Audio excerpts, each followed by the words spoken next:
Vážení spoluobčané, nacházíme se na začátku roku 2025. Před několika hodinami jsme se rozloučili se starým rokem a přivítali nový. Stále v nás doznívá atmosféra vánočních svátků, kdy jsme se mohli na chvíli zastavit, být s našimi nejbližšími a zamyslet se nad tím, co je pro nás skutečně důležité. Nový rok je vždy příležitostí nejen k bilancování, ale i k nadějím a očekávání. Každý z nás si jistě přeje, aby právě začínající rok byl lepší než ten minulý, aby přinesl méně starostí a více radosti. A právě tato naděje nás posouvá kupředu. Nebudu dnes vyjmenovávat, co všechno se v našem městě během uplynulého roku podařilo nebo nepodařilo. Rád bych se zaměřil na to podstatné, na vás, občany našeho města, protože právě vy jste jeho duší. Ano, vedení města může plánovat projekty, organizovat akce a řešit problémy. Ale bez vaší energie, bez vaší ochoty zapojit se do společenského života, by naše město bylo jen prázdnou kulisou. Často slýchám povzdechy, že v našem městě bývalo více obchodů a služeb. Chápu, že nás to všechny mrzí, ale musíme si přiznat, že tento trend odráží změny v chování nás všech. Většina lidí dnes nakupuje v obchodních centrech nebo na internetu, což sice přináší pohodlí, ale také oslabuje malé živnostníky. My jako vedení města se snažíme podporovat místní podnikatele a jednáme s potenciálními firmami, které by mohly rozšířit nabídku obchodů a služeb. Ale žádné opatření nebude úspěšné bez vaší podpory.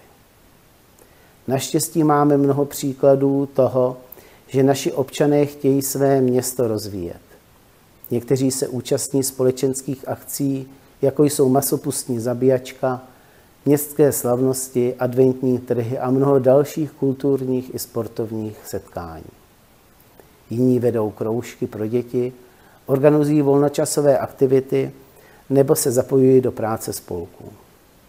A to vše často bez nároku na odměnu, jen s čistým záměrem udělat něco dobrého pro své okolí. Tito lidé jsou pravou duší našeho města. Jako starosta si jejich práce nesmírně vážím a touto cestou jim chci poděkovat. Bez vás by naše město nebylo tím, čím je, místem, kde se nejen žije, ale kde se také tvoří, sdílí a pomáhá. Dnešní doba není jednoduchá, žijeme v nejnebezpečnějším prostředí od druhé světové války, jejíž konec byl před 80 lety.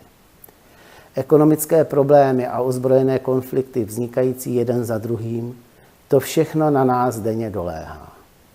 Není snadné si v této atmosféře udržet optimismus a chuť k aktivnímu životu.